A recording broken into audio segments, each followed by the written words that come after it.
Assalamualaikum warahmatullahi wabarakatuh. Apa kabar sahabat nasihat kehidupan? Kali ini saya akan kembali lagi menceritakan kisah yang berjudul Para Penghuni Pabrik Gula. Sesuai janji saya tempo lalu, kalau saya bakal ulas semua penghuni pabrik gula sebelah desa saya. Sebelum saya mulai, nggak ada salahnya kalau kalian melihat sekeliling kalian. Karena bisa jadi kalian tidak sendirian menikmati sajian cerita saya ini. Ingat, kita nggak pernah sendirian. Pabrik gula ini adalah salah satu pabrik gula terbesar di wilayah ini. Tidak hanya terbesar, melainkan satu-satunya pabrik yang dibangun di sini. Berdirinya pabrik gula ini sendiri jauh sebelum saya lahir di dunia ini. Besar, megah, dan luas adalah hal yang membuatnya dikenal luas.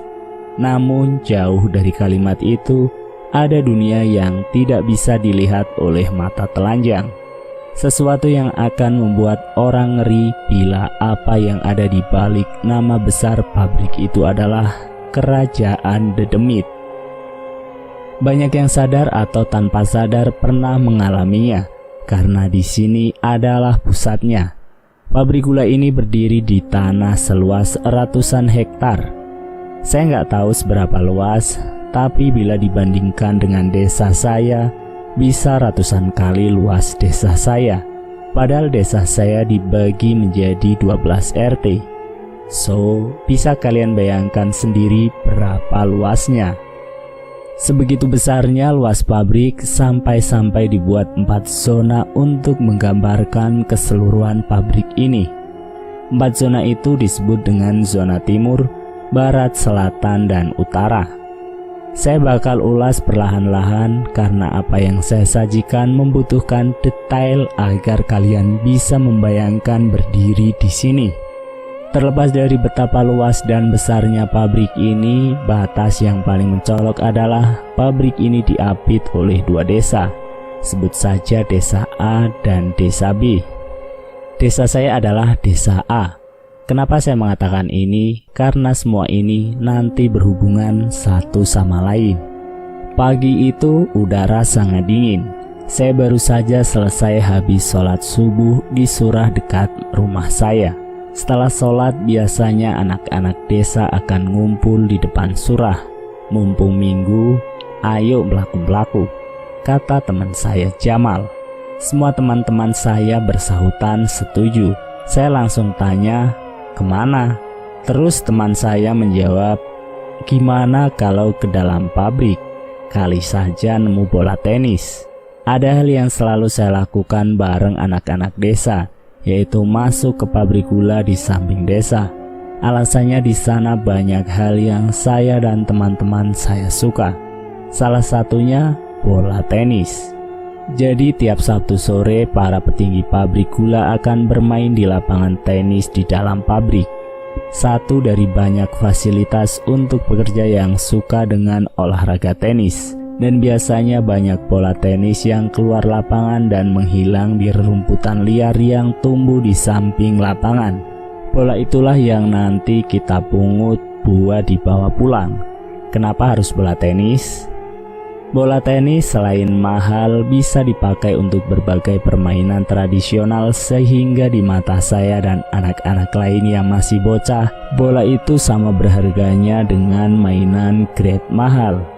Selain bola tenis, alasan kami suka masuk ke dalam pabrik karena suasananya sejuk. Di dalam lahan yang sebegitu luasnya, banyak pepohonan tua dan besar, sehingga meski siang hari, cahaya matahari tidak bisa menembus, menciptakan suasana damai dan sejuk. Lalu apalagi? Jawabannya pohon juwet, mangga, jambu yang sama sekali tidak pernah dipanen. Dibiarkan buahnya masak secara alami karena nggak ada orang yang tertarik dengan buah itu selain kami anak-anak desa. Berangkatlah kami menuju pabrik gula. Jalur yang biasa kami lalui adalah jalur timur. Namun kami terhenti ketika sampai di jalur timur. Loh, kok tutup? Kata Adi.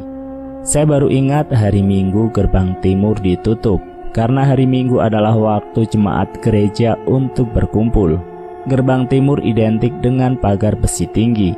Di sampingnya ada gereja Ciawi Wetan. Itu yang saya ingat. Gerejanya tidak kalah tua sama pabrik. Sudah berdiri sebelum saya dilahirkan. Namun konon gereja ini terkenal angker. Tapi sabar dulu ya, nanti akan ada waktunya untuk bahas gereja ini. Saya dan yang lain kebingungan, kayaknya bakal batal. Sampai si Udin nyeletuk, gimana kalau lewat perumahan Belanda? Saya terdiam sebentar mendengar nama perumahan Londo. Membuat saya begitu ngeri karena jauh di jalur utara memang ada gerbang tua. Gerbang itu sudah lama ditinggalkan. Di sebelahnya ada tanah luas berpagar. Di sana berjejer rumah besar nan megah. Ada sekitar 6-7 rumah dengan gaya arsitek yang sama, arsitek khas Belanda. Sejarahnya sendiri, rumah itu dulu memang bekas rumah orang-orang Belanda yang memiliki jabatan di pabrik gula ini. Namun yang bikin saya merinding adalah semua rumah itu sudah kosong bertahun-tahun, tidak ditinggali lagi bahkan hingga saat ini. Dan cerita dari mulut ke mulut, kabarnya banyak yang pernah melihat seseorang berdiri di kaca menatap kosong jalanan ketika seseorang melintas.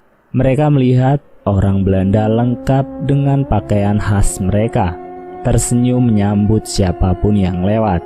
Alasan kenapa teman saya nyusulin itu karena di perumahan Londo, tepatnya di rumah paling ujung, ada tembok pembatas.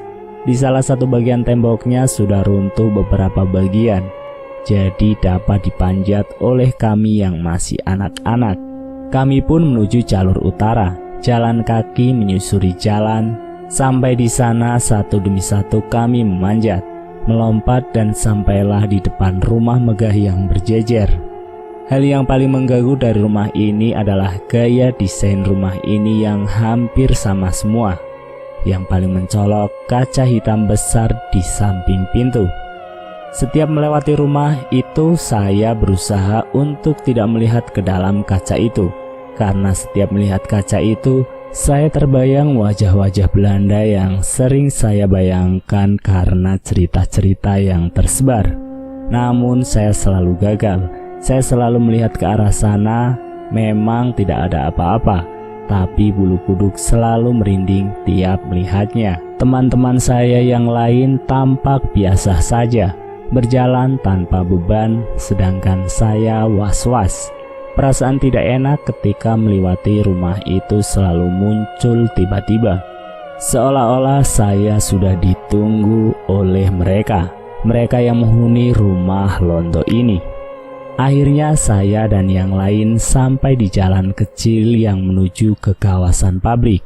Saya bisa lihat gerbang utara yang dikerangkeng dengan rantai di belakang. Akhirnya saya menyusuri jalanan itu. Di timur terlihat samar-samar bangunan tua sekolah TK yang dipisah dengan pagar kawat tinggi. Sebelum saya lanjutkan, gak ada salahnya saya bagi denah lokasi zona utara yang akan jadi fokus cerita kita kali ini. Perhatikan setiap lokasi detail tempat-tempatnya. Ada satu hal yang bikin saya bertanya-tanya. Sebuah lahan kosong yang ditumbuhi oleh pohon mangga. Anehnya di bawahnya rumput tinggi-tinggi setinggi lutut orang dewasa.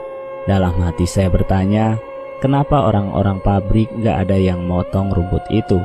Namun rupanya ada alasannya. Lapangan tenis sudah terlihat. Di samping lapangan tenis ada 2 pohon asem yang sudah berumur puluhan tahun. Besar sekali dan mencolok dibandingkan pohon-pohon lain. Sehingga lapangan tenis begitu sejuk ditutupi rindangnya dedaunan pohon asem.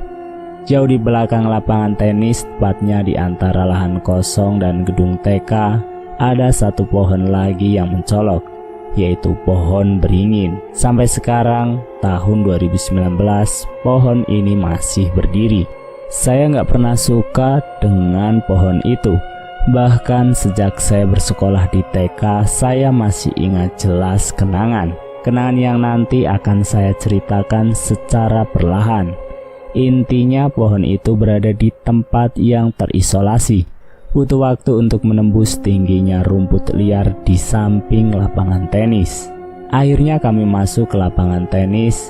Ada pintu pagar kawat di sekelilingnya. Sangat tinggi pagar kawatnya, berguna agar bola tidak keluar dari lapangan. Namun selalu ada saja bola yang berhasil keluar. Di sana kami mulai mencari bola tenis yang mungkin masih ada sisa Sabtu sore kemarin ketika petinggi pabrik bermain.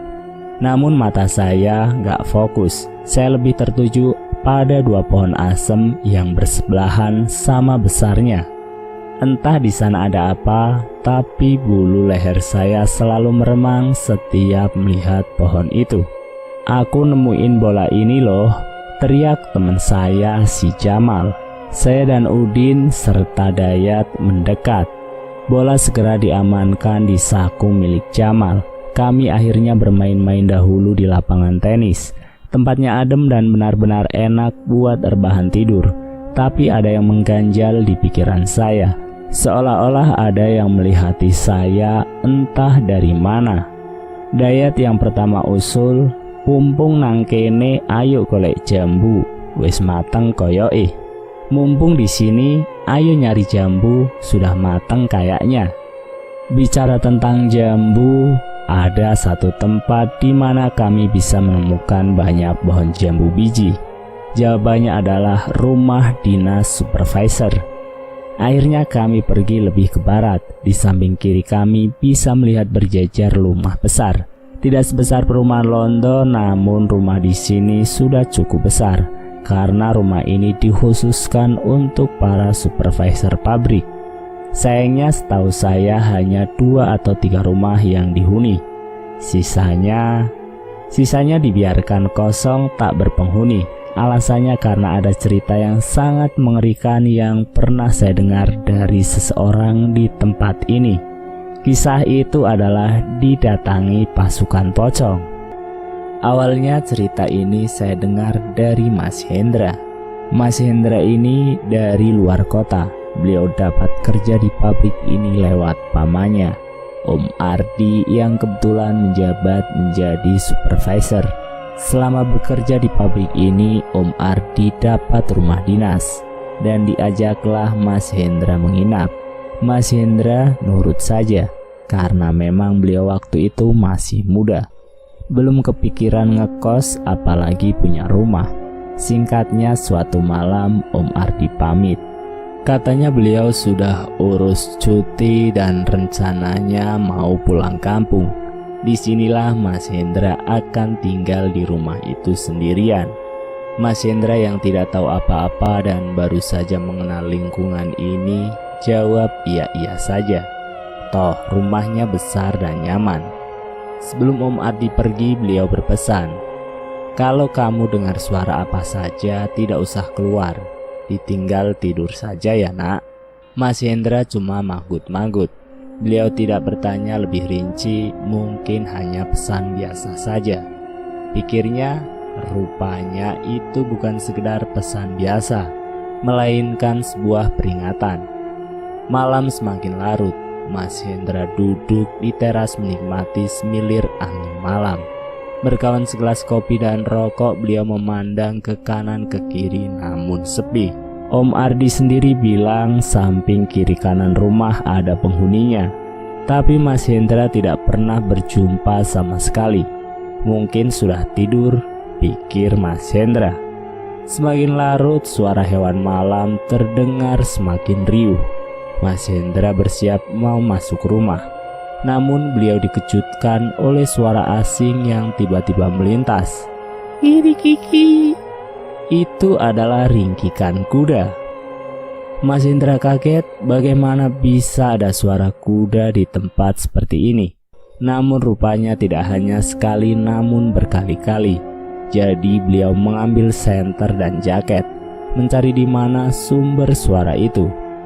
Tanpa Mas Hendra sadari, beliau meninggalkan perumahan dinas, melangkah melewati jalanan sepi.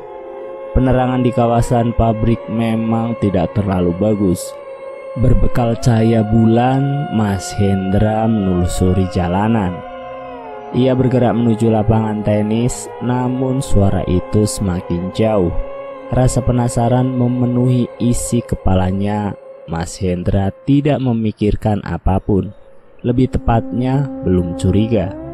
Rupanya tanpa Mas Hendra sadari, beliau sudah masuk perumahan Londo.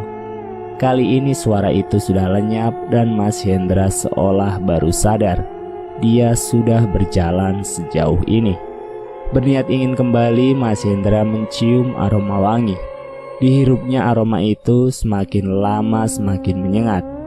Penasaran, Mas Hendra mengintip perumahan Londo dari balik pohon randu. Dilihatnya dengan seksama apa yang ada di depan. Kaget bercampur bingung, di salah satu rumah ada sosok yang tengah berdiri. Mengenakan gaun putih panjang sampai lantai, sosok itu menatap jalanan. Rambutnya pirang, posturnya tinggi, ramping dan berbau wangi. Dalam kebingungan, Mas Hendra baru sadar, bagaimana bisa ada orang di rumah itu? Bukannya Ardi mengatakan tempat itu kosong melompong? Rupanya perasaan mencelos itu membuat sosok itu sadar tengah diintip. Sosok itu memandang pohon randu tempat Mas Hendra bersembunyi. Mas Hendra berdiam diri, mencoba agar sosok itu tidak mendekati. Rupanya wewangian itu semakin menyengat seolah sosok itu mendekatinya. Mas Hendra berbalik mengintip kembali. Benar saja dugaannya, none Belanda itu rupanya mendekatinya. Tertawa nyaris cekikikan yang bikin Mas Hendra lari terbirit-birit. Sosok ini mendekatinya terbang, kakinya tidak menyentuh tanah sama sekali. Tak peduli kemana ia berlari, yang penting menyelamatkan diri terlebih dahulu. Sampai akhirnya Mas Hendra berhenti untuk mengistirahatkan kakinya. Baru sadar ia berlari jauh ke samping lapangan tenis. Di bawah dua pohon besar asem, rupanya Mas Hendra tidak sendirian. Ia ditemani oleh sosok yang sangat besar, yang dilihatnya nyaris seperti pohon asem. Ternyata itu adalah kakinya. Saya yang dengar Mas Hendra cerita cuma begidik dan terbayang-bayang. Tanpa pikir panjang, Mas Hendra kembali berlari. Rumah dinasnya beberapa ratus meter lagi. Ketika akhirnya beliau sampai di pintu, Mas Hendra langsung pergi tidur di kamar. Namun rupanya malam mengerikan ini belum berakhir. Karena teror yang selanjutnya adalah puncak teror yang membuat Mas Hendra angkat kaki dari rumah dinas khusus supervisor itu. Teror pasukan pocong nan mengerikan masih di malam yang sama. Mas Hendra berusaha melupakan apa yang baru dia lihat. Seumur-umur dia belum pernah bertemu apalagi melihat hal-hal di luar logika karena sebelumnya ia hanya mendengar dari orang-orang. Namun jam 1 dini hari tidak membuat Mas Hendra bisa tidur. Sebaliknya ia kepikiran. Wajah nona Belanda rupanya benar-benar membuat Mas Hendra kepikiran. Wajahnya menakutkan ketika tersenyum, terutama ia bisa terbang. Bagaimana bila dia datang ke rumah ini? Hal-hal seperti itu rupanya membuat Mas Hendra semakin tidak nyaman. Ia berkali-kali kepikiran untuk pergi, tapi kemana? Rupanya kecemasan yang merasuki Mas Hendra mengaburkan sosok yang memanggil-manggil namanya dari luar kamarnya. Tepat di jendela, Mas Hendra mendengar seseorang memanggil, "Mas, tolong Mas." Kaget bercampur takut, Mas Hendra menjauh dari jendela. Namun suara itu semakin nyaring karena sepertinya tidak hanya satu suara melainkan seperti bersama-sama. Mas Hendra lari ke ruang tamu. Di ruang tamu sama sekali tidak mengurangi rasa takut Mas Hendra. Karena suara itu semakin terdengar, akhirnya Mas Hendra memberanikan diri melihat. Mas Hendra membuka selambu jendela ruang tamu yang menghadap halaman rumah. Betapa terkejutnya Mas Hendra, rupanya di depannya banyak sekali pocong menatap rumah Mas Hendra. Tidak hanya satu, melainkan lebih dari 10 pocong mengelilingi rumah dinas itu. Mereka terus meminta tolong semalaman suntuk, dan ketika azan subuh berkumandang, pocong itu akhirnya lenyap. Esoknya ketika Om Ardi datang dan melihat Mas Hendra yang tampak syok, Om Ardi seolah-olah tahu. "Kamu kenapa, Le?" Mas Hendra segera menceritakan semuanya. "Kamu itu ceroboh, kan sudah dilarang." Di sini Om Ardi bercerita bila kedatangan pocong itu biasanya dikarenakan Mas Hendra sudah mengganggu dayangnya, yaitu Nona Belanda.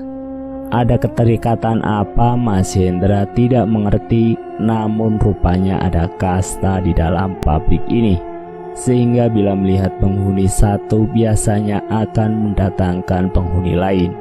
Dan bisa dibilang pasukan pocong itu merupakan kasta terbawah dibandingkan Nona Belanda. Jadi rupanya ada kasta di antara para penghuni pabrik ini. Setiap tempat ternyata memang berpenghuni. Hanya saja kasta mereka berbeda-beda. Ada yang paling kuat hingga paling lemah. Ada yang paling ganas, namun ada juga yang sekedar usil menampakkan diri.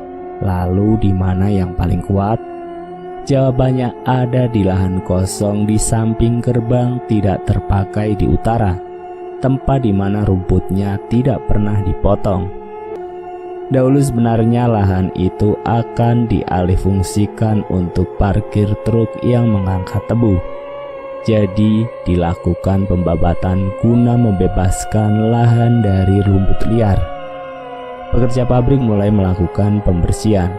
Rumput dibabat sampai pohon mangga di sana akan ditumbangkan. Namun rupanya hal yang mereka lakukan membawa kemarahan yang besar bagi penghuninya. Tepat setelah malam hari, semua pekerja di sana jatuh sakit. Beberapa di antaranya bermimpi ditemui seorang wanita yang sangat cantik. Wanita itu berpesan agar tidak melanjutkan apa yang akan mereka kerjakan, karena bila dilanjutkan akan terjadi hal-hal yang tidak diinginkan. Beberapa percaya, beberapa nekat tetap melanjutkan. Keanehan terjadi. Gergaji mesin yang digunakan untuk menumbangkan pohon di sana semuanya patah. Seolah-olah pohon itu terbuat dari besi. Tidak hanya itu, beberapa kali mereka diganggu oleh ular yang melintas tiba-tiba. Namun yang paling aneh, rumput yang dipotong kemarin tumbuh seperti semula. Seolah-olah mereka tidak pernah memotongnya sebelumnya. Hal-hal tidak wajar ini membuat para pekerja ketakutan, terutama sang mandor yang firasatnya menjadi tidak enak. Akhirnya Pak Mandor memutuskan menghentikan pekerjaan sementara sekaligus memanggil orang pintar. Ketika di terawang tempat itu, si orang pintar hanya berpesan, "Jangan dilanjutkan bila kalian tidak mau meregang nyawa." Bingung sang mandor bertanya, "Kenapa, Mbah?" Sang mandor menunjuk suatu tempat yang dikatakan paling dalam di lahan kosong itu. Itu adalah rumahnya, tempat makhluk yang tidak pernah menerima kehadiran kalian di sini. "Apakah tidak bisa diusir, Mbah?" tanya sang mandor. Si orang pintar kemudian tersenyum kecut. "Berani bayar berapa kamu dengan harga nyawaku?" Si mandor terkejut. "Nyawa, Mbah?" "Iya, nyawa. Saya tadi sudah berbincang sama dia. Dia bilang nyawa sampean-sampean ini yang jadi taruhannya. Itu pun gak akan bisa kalian babat lahan ini. Mau mati konyol sampean, tekan Simbah." Akhirnya si orang pintar bercerita, pabrik tempatmu bekerja adalah sarang kerajaan demit. Kaget bercampur bingung, sang mandor bertanya kembali, "Maksudnya, Mbah?" "Ya, ini pusatnya kerajaan demit. Tahu demit tidak?" Jadi rupanya penghuni lahan kosong itu adalah seorang wanita cantik namun bertubuh ular hijau. Selain itu, si ratu ular ini ibaratnya adalah panglimanya. Di setiap sudut pabrik selalu ada yang terkuat dan menjaga wilayah teritorinya sendiri, termasuk di bagian utara yang dijaga oleh siluman ular. Ingat, saya pernah bikin cerita tentang diincar penghuni pabrik ya. Rupanya itu masih berhubungan sama siluman ini. Karena yang mengganggu saya itu masih anaknya, alias anak dari siluman itu.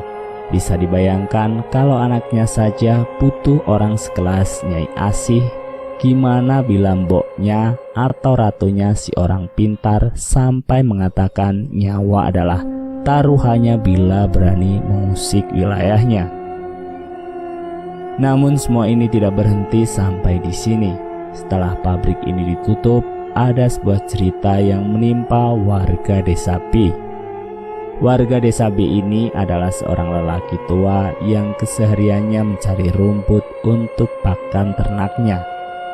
Entah tidak ada yang memberitahu atau tidak, ia tergiur dengan rumput liar yang tumbuh di lahan kosong. Tanpa berpikir panjang, ia memutuskan membabat rumput liar itu. Tidak sampai setengah hari, karung yang ia bawa penuh dengan rumput untuk mengenyangkan hewan ternaknya. Ia segera pulang dengan rumput-rumputnya tanpa ia sadari. Ia juga membawa pulang malapetaka bersamanya. Malamnya ia terbaring sakit, badannya demam, panas, sudah diberi obat namun seperti tidak berpengaruh. Tidak hanya itu, si lelaki tua meronta menahan sakit yang teramat sangat, seperti disiksa oleh sesuatu. Rupanya ada orang yang tidak sengaja melewati rumahnya. Ketika orang asing itu melewati rumahnya, ia kaget karena di depan rumah lelaki tua ada wanita bertubuh ular sedang menari-nari di depan rumah. Dalam hati orang itu hanya berkata, sebuah bencana ada di rumah ini. Keesokan harinya orang asing itu bertamu, ia disambut sang istri. Bertanyalah orang itu dan akhirnya si istri bercerita, ia meminta izin untuk melihat lelaki tua itu. Di luar dugaan kondisi sudah sangat parah. Bahkan beberapa kali lelaki tua itu meracau minta mati. Lewat usul orang asing itu, si lelaki tua dibawa ke guru spiritualnya. Namun rupanya semua sudah terlambat. Tarian yang dilakukan wanita ular itu adalah tarian kematian untuk si lelaki tua itu. Namun semua belum berakhir. Di tubuh lelaki tua itu ditemukan sisik ular. Si istri hanya menangisi jasad suaminya yang malang. Orang asing itu akhirnya memberi saran agar pemakamannya dilakukan dengan tertutup untuk menghindari aib dan mulut orang-orang yang tidak bertanggung jawab. Namun semua orang tahu akan kisah ini dan tidak begitu terkejut ketika mendengarnya. Saya dan yang lainnya akhirnya bergegas pulang manakala hari sudah terik. Dengan jambu biji sekresek, kita sepakat mau lewat gerbang utara. Di samping lahan kosong, rupanya Udin benar di dekat gerbang ada kawat yang bisa ditarik sehingga kami bisa menerobos lewat. Jujur saya masih merinding tiap lihat lahan itu. Auranya gelap dan mencekam, namun saya masih ingat pesan seseorang. Asal kamu gak ganggu, dia juga gak akan mengganggu. Mereka butuh alasan untuk mengganggu. Saya berjalan menelusuri jalur utara sampai saya melihat gedung TK lama saya. Melihat gedung TK sekolah saya mengingatkan saya akan peristiwa itu. Waktu saya masih TK, di mana ada satu peristiwa yang gak bakal pernah saya lupakan. Peristiwa tentang saya, Endah, dan pohon beringin tua. Di belakang gedung sekolah, tepatnya di samping lahan kosong itu, di mana saya melihat ada gadis kecil yang menjaga pohon beringin tua itu. Hal yang gak banyak orang tahu adalah saya gak bisa lihat secara langsung, tapi saya bisa memvisualisasikan sesuatu dari cerita orang lain. Lalu bagaimana saya tahu tentang gadis kecil yang menunggu pohon beringin? Endahlah yang memberitahu saya pertama kali akan sosok ini. Sosok yang akan saya ceritakan kali ini. Kita balik jauh ke belakang saat saya masih TK di sini. TK ini dibangun sama persis di samping lahan kosong. Bila dilihat dari denah lokasinya cukup jauh dari lapangan tenis. Namun jaraknya cukup dengan pohon beringin. Nah, pohon beringin inilah yang akan jadi fokus cerita kita. Sebelumnya saya mau kasih tahu sampai saat ini pohon beringin ini masih berdiri, termasuk lahan kosong itu yang memang tidak ada yang berani menyentuhnya. Jujur saya pengen ambil gambarnya bila kalian bisa lihat, tapi saya harus urungkan, saya tahu mereka nggak suka. Oke, lanjut ke cerita. Ketika saya TK, pohon beringin itu memang seringkali mencuri perhatian saya. Entah kenapa ada energi negatif yang bikin saya nggak bisa mengalihkan pandangan tiap saya melewati halaman sekolah. TK saya sendiri adalah bangunan peninggalan Belanda, sehingga desainnya cukup seram. Banyak kisah mistis yang simpang siur selama saya bersekolah di TK ini. Salah satunya adalah sosok yang tinggal di pohon beringin tua itu. Konon kabarnya ada kuburan anak-anak di sana, namun belum ada bukti bahkan sampai cerita ini saya tulis. Jujur sekarang saya merinding. Namun kisah lain juga tidak kalah mengerikan. Satu yang selalu diceritakan turun-temurun, dahulu beredar cerita bahwa pondasi yang digunakan untuk bangunan sekolah adalah kuburan kuda. Jadi, dulu ini adalah tempat penjagalan kuda, di mana kepala dan tubuh binatang itu tersebar di sini. Sehingga setiap malam Pak Abud si penjaga sekolah seringkali mendengar suara kuda meringkih. Ngomong soal suara kuda, kisah ini berkaitan dengan suara yang didengar Mas Hendra. Jadi yang jelas, zona utara adalah zona di mana seringkali ditemui suara kuda bergentayangan. Balik lagi ke gedung TK. Ada 3 kelas yang selalu digunakan, yaitu kelas untuk anak 5 tahun yang disebut 0 kecil, sedangkan 2 kelas untuk anak 6 tahun yang lebih dikenal dengan nama 0 besar. Selain 3 kelas itu, ada lagi beberapa ruangan seperti ruangan guru, lalu ruangan musik. Ruangan musik jarang sekali digunakan bila tidak ada Pak Makmur, guru pengajar musik, namun banyak beredar cerita yang selalu menarik perhatian saya. Di sudut kelas musik ada sebuah piano kecil. Piano itu kadang digunakan Pak Mamat untuk mengajar. Mengerikannya adalah seringkali lantunan nada piano dimainkan bahkan di siang bolong sekalipun. Yang menjadi masalahnya adalah setiap kali dilihat siapa yang memainkannya, tak seorang pun duduk di kursi memainkan piano. Seolah-olah piano itu bermain dengan sendirinya. Saya sendiri belum pernah mendapat pengalaman itu, jadi saya anggap itu hanya rumor kosong. Termasuk rumor anak kecil yang suka mengganggu di kamar kecil. Tapi ada satu rumor yang gak bisa saya katakan sebagai omong kosong, karena rumor ini pernah saya buktikan dengan sendirinya. Rumor tentang gadis yang menghuni pohon beringin. Kisahnya dimulai ketika saya melihat Endah. Endah adalah tetangga saya. Sejujurnya kita sama-sama tidak menyukai satu sama lain. Namun ayah kami memiliki ikatan yang erat sehingga akhirnya saya mencoba bersikap baik dengan dia. Namun dia nggak bisa dibaca dari luar. Sifatnya lebih tertutup dari anak-anak pada umumnya. Di saat anak-anak akan menghabiskan waktu untuk bermain dan bersama teman-temannya, Endah hanya akan duduk memandang satu titik yang paling saya benci di tempat ini. Itu adalah pohon beringin di belakang. Pernah beberapa kali Endah tidak mengikuti kelas hanya karena ia terlalu asik melihat pohon itu. Sampai guru kami Bu Etik menegurnya beberapa kali. Namun tetap saja anak itu bertingkah aneh. Suatu hari saya begitu penasaran, jadi saya putuskan mendekatinya. Saya mencoba mengulik apa yang dia lihat selama ini. "Apa sih yang kamu lihat?" kata saya. "Kamu lihat pohon beringin itu?" "Iya," kata saya lagi. "Ada anak kecil yang melihat kita saat ini."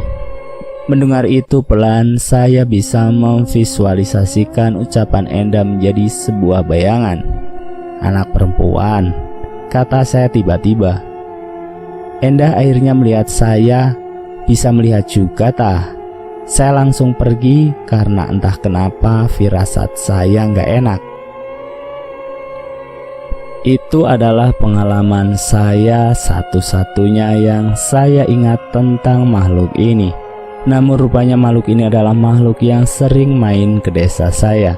Karena apa yang terjadi berikutnya, dia merasuki salah seorang warga.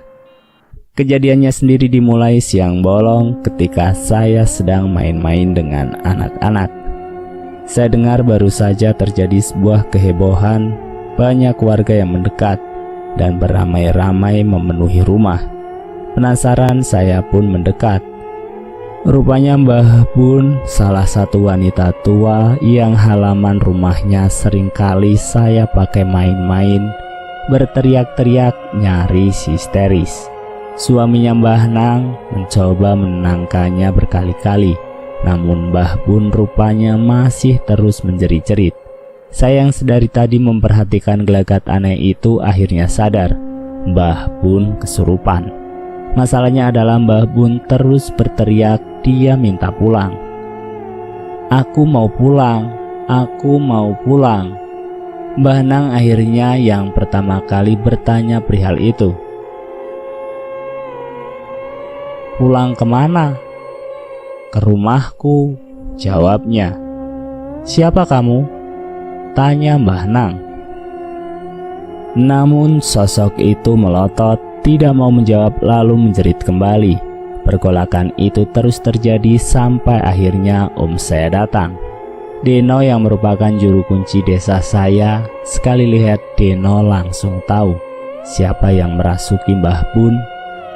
"Kenapa kamu ada di sini?" kata Deno dengan nada ketus. "Saya mau pulang," jawabnya sambil melotot. "Pulang, tapi kamu di dalam raga seseorang." Terjadi perdebatan yang panjang, intinya makhluk itu tidak sengaja kesedot tubuh Mbah Bun ketika beliau melamun. Untuk itu saya cuma mau berpesan, hati-hati bila melamun. Pikiran yang kosong membuka diri kita untuk lebih mudah dimasuki. Setelah terjadi tawar-menawar bagaimana makhluk itu keluar, rupanya dia mau syarat. Dia mau keluar hanya saja nanti Deno harus mengantarnya dengan cara digendong di punggung. Deno pun menyanggupi permintaannya. Bila dilihat dengan mata kosong, Deno seperti berjalan dengan posisi menggendong. Namun bagi mereka yang bisa melihat, ada sosok gadis kecil di sana. Sampai saat ini gadis itu masih ada di sana.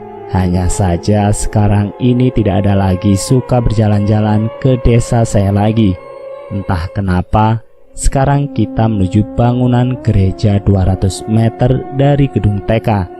Di sana terkenal dengan satu hantu wanita. Warga menyebutnya dengan hantu wanita menangis. Seperti apa ceritanya? Kita lanjutkan nanti ya.